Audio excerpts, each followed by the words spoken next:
Hashtag kung paano maging tunay na mga Diyos ayon sa Biblia. Opo, seryoso. Posible yun. Imposible lang naman yun sa mga peking iglesia o relihiyon eh. Kagaya ng ANC, Islam at iba pa. Dahil wala naman talaga silang nalalaman sa banal na kasulatan eh. Kaya nagkakamali sila. Mateo 22:29. Ngunit sumagot si Jesus at sinabi sa kanila, nagkakamali kayo sa hindi pagkaalam ng mga kasulatan, ni ng kapangyarihan man ng Diyos. Marami namang mga Diyos eh. Nababasa naman yun sa Biblia. Pero hindi pantay-pantay ang mga kapangyarihan nun. Hindi totoo yung Trinity ng Katoliko na perfectly equal daw. Wala raw pagkakaungusan. No, mali yun. Merong lalong dakila. Dakila sa lahat at makapangyarihan sa lahat. Yun yung Diyos na Ama ng lahat. Siya ang sumasaibabaw sa lahat. Basa. Unang Korinto 8:5-6. Sapagkat bagamat mayroong mga tinatawag na mga Diyos, maging sa langit o maging sa lupa, gaya ng may maraming mga Diyos at maraming mga Panginoon. Ngunit sa ganang atin ay may isang Diyos lamang, ang Ama, na buhat sa Kanya ang lahat ng mga bagay. At tayo'y sa Kanya at isa lamang Panginoon, si Jesucristo, na sa pamamagitan niya ang lahat ng mga bagay at tayo'y sa pamamagitan niya. Juan 10:29. Ang aking Ama na sa kanila ay nagbigay sa akin ay lalong dakila kaysa lahat at hindi sila maaagaw ni numan sa kamay ng Ama. Efeso 4:6. Isang Diyos at Ama ng lahat na siyang sumasaibabaw sa lahat at sumasalahat at nasa lahat. Ikalawang Korinto 6:18. At ako sa inyo'y magiging ama at sa akin kayo'y magiging mga anak na lalaki at babae, sabi ng Panginoong makapangyarihan sa lahat. Yun ngang sa mga anghel, hindi rin naman sila pantay-pantay lahat eh. Merong mga anghel lang at merong arkanghel. Yung arkanghel, Miguel, ay chief angel yon. Parang PNP chief. Yun ngang mga daliri mo, hindi nga pantay-pantay lahat eh. Pati yung lakas. Tas yun pang mga Diyos ang ginawa mong pantay-pantay. Si Athanasius talaga, napaka... Basa, Judas 1:9. Datapwat ang Arkanghel Miguel nang makipaglaban sa Diablo na nakikipagtalo tungkol sa katawan ni Moises ay hindi nangahas gumamit laban sa kanya ng isang hatol na may pagalipusta, kundi sinabi, sawayin ka nawa ng Panginoon. Apokalipsis 12:7. At nagkaroon ng pagbabaka sa langit. Si Miguel at ang kanyang mga anghel ay nakipagbaka sa dragon, at ang dragon at ang kanyang mga anghel ay nakipagbaka. Now, sino yung ibang tunay na mga Diyos? Yun yung mga anak ng Diyos Ama, nakataas-taasan o makapangyarihan sa lahat. Yung kapisanan ng Diyos, gaya ng Iglesia ng Diyos, MCGI, Church of God. Basa, Awit 82:1-6. Ang Diyos ay tumatayo sa kapisanan ng Diyos. Siya'y humahatol sa gitna ng mga Diyos. Aking sinabi, kayo'y mga Diyos at kayong lahat ay mga anak ng kataas-taasan. Exodo 4:22. At iyong sasabihin kay Paraon, ganito ang sabi ng Panginoon, ang Israel ay aking anak, aking panganay. Noong araw, ang buong Israel ang kapisanan ng Diyos. Tas nahati sila sa dalawang kaharian pagkamatay ng haring si Solomon. Tas isinugo sa kanila si Kristo para pag-isahin silang muli at ibalik sa lahi ni David ang kaharian at siya ang maghahari. Pero hindi nila siya tinanggap, bagkus ay pinapatay pa nila sa mga Romano. Ipinapako nila sa krus. Kaya inalis na sa kanila ang kaharian ng Diyos at ibinigay sa mga hentil sa isang bansang nagkakabunga. Basa, unang Kronika 1:3. Sa gayoy si Salomon at ang buong kapisanan na kasama niya ay naparoon sa mataas na dako na nasa Gabaon, sapagkat nandoon ang tabernakulo ng kapisanan ng Diyos na ginawa sa ilang ni Moises na lingkod ng Panginoon. Unang Kronika 28:5-8. At sa lahat ng aking mga anak, sapagkat binigyan ako ng Panginoon ng maraming anak, pinili niya si Salomon na aking anak upang umupo sa luklukan ng kaharian ng Panginoon sa Israel. Ngayon nga'y sa paningin ng buong Israel, ng kapisanan ng Panginoon at sa pakinig ng ating Diyos, sundin at suriin ang lahat na utos ng Panginoon ninyong Diyos upang inyong ariin ang mabuting lupaing ito at maiwang pinakamana sa inyong mga anak pagkamatay ninyo magpakailanman.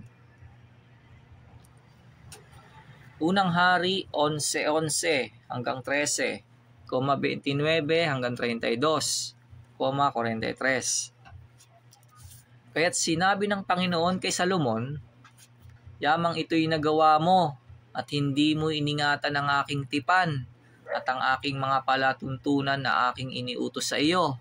Walang pagsalang aking aagawin ang kaharian sa iyo at aking ibibigay sa iyong lingkod. Gayunmay sa iyong mga kaarawan ay hindi ko gagawin, alang-alang kay David na iyong ama, kundi sa kamay ng iyong anak aking gagawin. Gayunmay hindi ko aagawin ang buong kaharian, kundi ibibigay ko ang isang lipi sa iyong anak, alang-alang kay David na aking lingkod, at alang-alang sa Jerusalem na aking pinili. At nangyari, ng panahong yaon, nang si Jeroboam ay lumabas sa Jerusalem, na nasalubong siya sa daan ng propeta Ahiyas na Silonita. At si Ahiyas nga ay may suot na bagong kasuotan, at silang dalawa ay nag-iisa sa parang. At tinangnan ni Ahiyas ang bagong kasuotan na nakasuot sa kanya at hinapak ng 12 putol. At kanyang sinabi kay Jeroboam, kunin mo sa iyo ang 10 putol, sapagkat ganito ang sabi ng Panginoon, ng Diyos ng Israel, narito, aking aagawin ang kaharian sa kamay ni Salomon at ibibigay ko ang 10 lipi sa iyo. Ngunit mapapasa kanya ang 1 lipi dahil sa aking lingkod na si David at dahil sa Jerusalem na bayan na aking pinili sa lahat ng mga lipi ng Israel. At natulog si Salomon na kasama ng kanyang mga magulang at nalibing sa bayan ni David na kanyang ama. At si Roboam na kanyang anak ay naghari na kahalili niya. Ezekiel 37:22-24. At gagawin ko silang isang bansa sa lupain sa mga bundok ng Israel, at isang hari ang magiging hari sa kanilang lahat, at hindi na sila magiging 2 bansa o mahahati pa man sila sa 2 kaharian. At ang aking lingkod na si David ay magiging hari sa kanila, at silang lahat ay magkakaroon ng isang pastor. Magsisilakad din naman sila ng ayon sa aking mga kahatulan, at susundin ang aking mga palatuntunan at isasagawa. Lucas 1:30-33. At sinabi sa kanya ng anghel, Huwag kang matakot, Maria, sapagkat nakasumpong ka ng biyaya ng Diyos. At narito, maglilihi ka sa iyong tiyan, at manganganak ka ng isang lalaki, at tatawagin mo ang kanyang pangalang Jesus. Siya'y magiging dakila at tatawaging anak ng kataas-taasan. At sa kanya'y ibibigay ng Panginoong Diyos ang luklukan ni David na kanyang ama. At siya'y maghahari sa angkan ni Jacob magpakailanman, at hindi magkakawakas ang kanyang kaharian. Mateo 21:37 hanggang 39:43. Datapwat pagkatapos ay sinugo niya sa kanila ang kanyang anak na lalaki na nagsasabi, "Igagalang nila ang aking anak." Datapwat nang makita ng mga magsasaka ang anak, ay nangagsang-usapan sila. "Ito ang tagapagmana. Hali kayo, siya'y ating patayin at kunin natin ang kanyang mana." At siya'y hinawakan nila at itinaboy siya sa ubasan at pinatay siya. Kaya nga sinasabi ko sa inyo, aalisin sa inyo ang kaharian ng Diyos at ibibigay sa isang bansang nagkakabunga. Unang Korinto 1:2. Sa iglesia ng Diyos na nasa Korinto, sa makatwid bagay, sa mga pinapaging banal kay Kristo Jesus, na tinawag na mga banal, nakasama ng lahat ng mga nagsisitawag sa bawat dako, sa pangalan ng ating Panginoong Hesukristo na kanila at ating Panginoon. Sa Biblia, ang iglesia ay tinatawag na bansa. Means, ibinigay ng Diyos ang kaharian sa isang iglesyang nagkakabunga. Yung bunga ay yung mga mabubuting gawang ikababanal. Kaya nasa kanila ang kaharian o paghahari ng Diyos ngayon. Basa. Unang Pedro 2:9.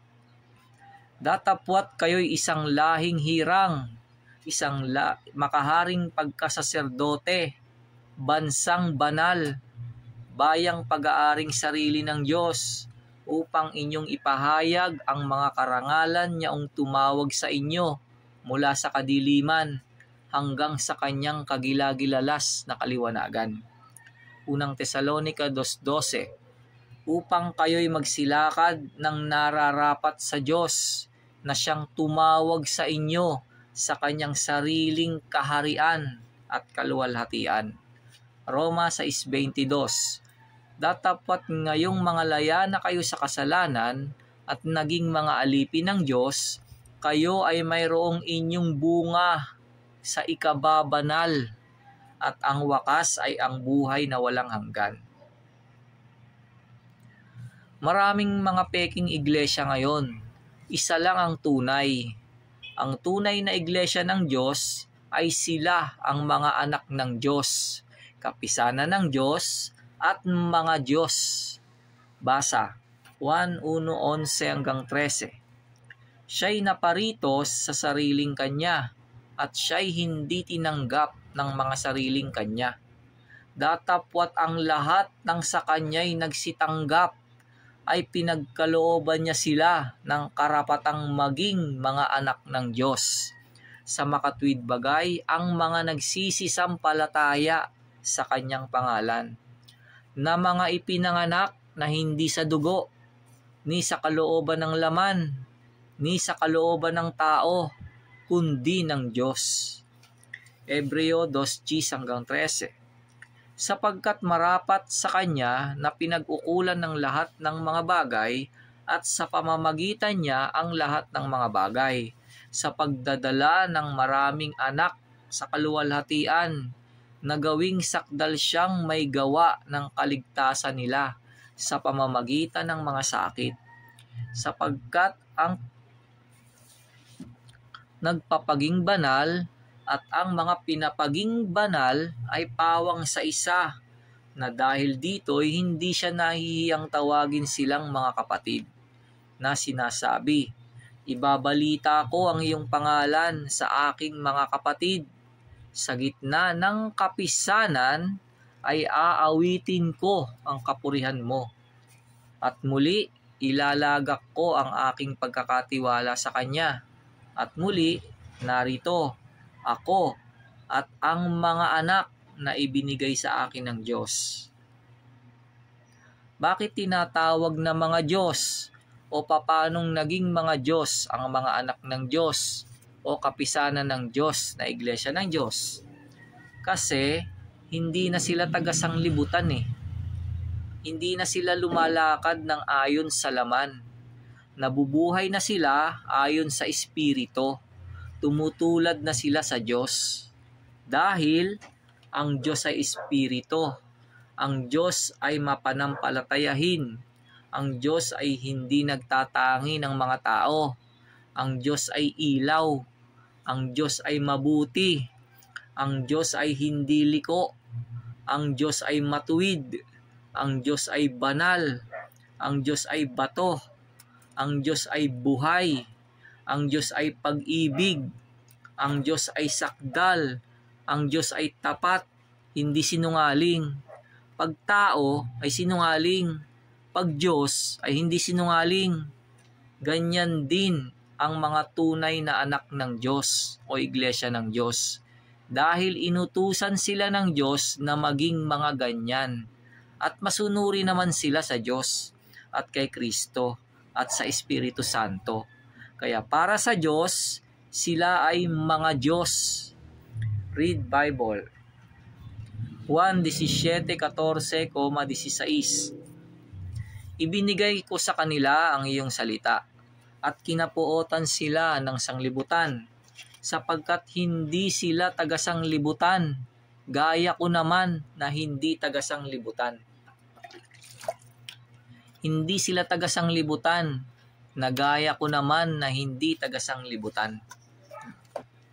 Roma 8:1, 5, 9, 14. Ngayon nga'y wala nang anumang hatol sa mga na kay Kristo Jesus na nagsisilakad hindi ayon sa laman, kundi ayon sa Espiritu. Sapagkat ang mga ayon sa laman ay nangagsisitalima sa mga bagay ng laman, datapwat ang mga ayon sa Espiritu ay sa mga bagay ng Espiritu. Datapwat kayo'y wala sa laman, kundi nasa Espiritu, kung gayo'y tumitira sa inyo ang Espiritu ng Diyos. Datapwat kung ang sino may walang Espiritu ni Kristo, siya'y hindi sa Kanya. Sapagkat ang lahat ng mga pinapatnubayan ng Espiritu ng Diyos ay sila ang mga anak ng Diyos. Mateo 5:48. Kayo nga'y mga pakasakdal na gaya ng inyong ama sa kalangitan na sakdal. Colosas 3:14. At sa ibabaw ng lahat ng mga bagay na ito ay mangagbihis kayo ng pag-ibig na siyang tali ng kasakdalan. Roma 3:4. Huwag nawang mangyari. Oo, bagkus pa nga, ang Diyos ay tapat. Datapwat ang bawat tao'y sinungaling, gaya ng nasusulat, upang ikaw ay ariing ganap sa iyong mga salita at makapagtagumpay ka kung ikaw ay mahatulan. Paano naman maging tunay na mga Diyos? First step, mag-aral kayo ng doktrina ni Kristo sa bahay ng Diyos na siyang iglesia ng Diyos, na pinananahanan at kinasasaligan ni Kristong katotohanan. Yun yung mga pinapaging banal kay Kristo Jesus. Nag-aanyaya siya sa lahat. Pagsiparoon kayo sa Kanya. Kapag nakapakinig kayo ng doktrina ni Kristo, ay magkakaroon kayo ng pananampalataya. At kapag sumasampalataya na kayo ng buong puso sa Ebanghelyo ni Kristo, ay babautismuhan kayo para makapasok kayo sa kaharian ng Diyos at maipanganak ng Espiritu. Kapag naipanganak na kayo ng Espiritu, ay ipinanganak na kayo ng Diyos noon. Nag-iingat na kayo sa mga sarili nyo noon na hindi magkasala. Dumadaig na kayo sa sanglibutan. Mga anak na kayo ng Diyos nun. Ang sabi ng Biblia, kayo'y mga Diyos. Basa Biblia. Mateo 11:28 hanggang 29. Magsiparito sa akin, kayong lahat na nangapapagal at nangabibigat ang lubha, at kayo'y aking papagpapahingahin. Pasanin ninyo ang aking pamatok at mag-aral kayo sa akin, sapagkat ako'y maamo at mapagpakumbabang puso, at masusumpungan ninyo ang kapahingahan ng inyong mga kaluluwa. Roma 10:17. Kaya nga, ang pananampalataya ay nanggagaling sa pakikinig, at ang pakikinig ay sa pamamagitan ng salita ni Kristo. Juan 3:3-5 hanggang 7. Sumagot si Jesus at sa kanya'y sinabi, katotohanang sinasabi ko sa iyo, maliban na ang tao'y ipanganak na muli, ay hindi siya makakakita ng kaharian ng Diyos. Sumagot si Jesus, katotohanang sinasabi ko sa iyo, maliban na ang tao'y ipanganak ng tubig at ng espiritu, ay hindi siya makapapasok sa kaharian ng Diyos. Ang ipinanganak ng laman ay laman nga, at ang ipinanganak ng espiritu ay espiritu nga. Huwag kang magtaka sa aking sinabi sa iyo, kinakailangan ngang kayo'y ipanganak na muli. 1:5-14-18. Sapagkat ang sino mang ipinanganak ng Diyos ay dumadaig sa sanglibutan, at ito ang pagtatagumpay na dumadaig sa sanglibutan. Sa makatuwid ay ang ating pananampalataya. Nalalaman natin na ang sino mang ipinanganak ng Diyos ay hindi nagkakasala. Datapwat ang ipinanganak ng Diyos ay nag-iingat sa kanyang sarili at hindi siya ginagalaw ng masama. Tunay na Diyos ba yun? Siyempre naman, hindi naman kagaya yon ng mga Diyos at Santo ng Katoliko na mga ribulto eh. Yung mga paraan para maging tunay na mga Diyos ay hindi naman magagawa yon ng mga estatwang niluluhuran ng Katoliko eh. Kaya hindi tunay na Diyos ang sinasamba nila. Yung mga hindi tunay na Diyos ay may mata, hindi nakakakita, may ilong, hindi nakakaamoy, may tenga, hindi nakakarinig, may paa, hindi nakakalakad, may kamay, hindi nakakagawa, may bibig, hindi nakakapagsalita. Kaya nga Diyos-Diyosan ang tawag dun eh, kasi hindi tunay na Diyos. Pero ang mga tunay na Kristiyano na mga anak ng Diyos ay tunay na mga Diyos yon, ayon sa Biblia. Basa, Awit 115:4-7. Ang kanilang mga Diyos-Diyosan ay pilak at ginto, yari ng mga kamay ng mga tao. Sila'y may mga bibig, ngunit sila'y hindi nangagsasalita. Mga matay mayroon sila, ngunit hindi sila nakakakita. Sila'y may mga tainga, ngunit hindi sila nakakarinig. Mga ilong ay mayroon sila, ngunit hindi sila nakakaamoy. Mayroon silang mga kamay, ngunit hindi sila nakakatatangan. Mga paa ay mayroon sila, ngunit hindi sila nakakalalakad, ni nangagsasalita man sila sa kanilang ngalangala. Yung sinabi ng ahas na si Satanas ay hindi naman maging Diyos yun eh. Parang Diyos lang na nakakakilala ng mabuti at masama. Kagaya nung kay Moises, parang Diyos siya kay Aaron. Ang Diyos kasi ay mayroong tagapagsalita sa Israel eh. Si Moises sana yon. Kaya lang ayaw ni Moises eh. Kaya si Aaron na lang daw. Tas si Moises ang magsasabi kay Aaron kung anong sasalitain niya sa Israel. Parang Diyos siya kay Aaron. Gets? Basa Biblia. Genesis 3:5. Sapagkat talastas ng Diyos na sa araw na kayo'y kumain niyaon ay madidilat nga ang inyong mga mata at kayo'y magiging parang Diyos na nakakakilala ng mabuti at masama. Exodo 4:16. At siya ang makikipag-usap sa lagay mo sa bayan, at mangyayari na siya'y magiging sa iyo'y bibig, at ikaw ay magiging sa kanya'y parang Diyos.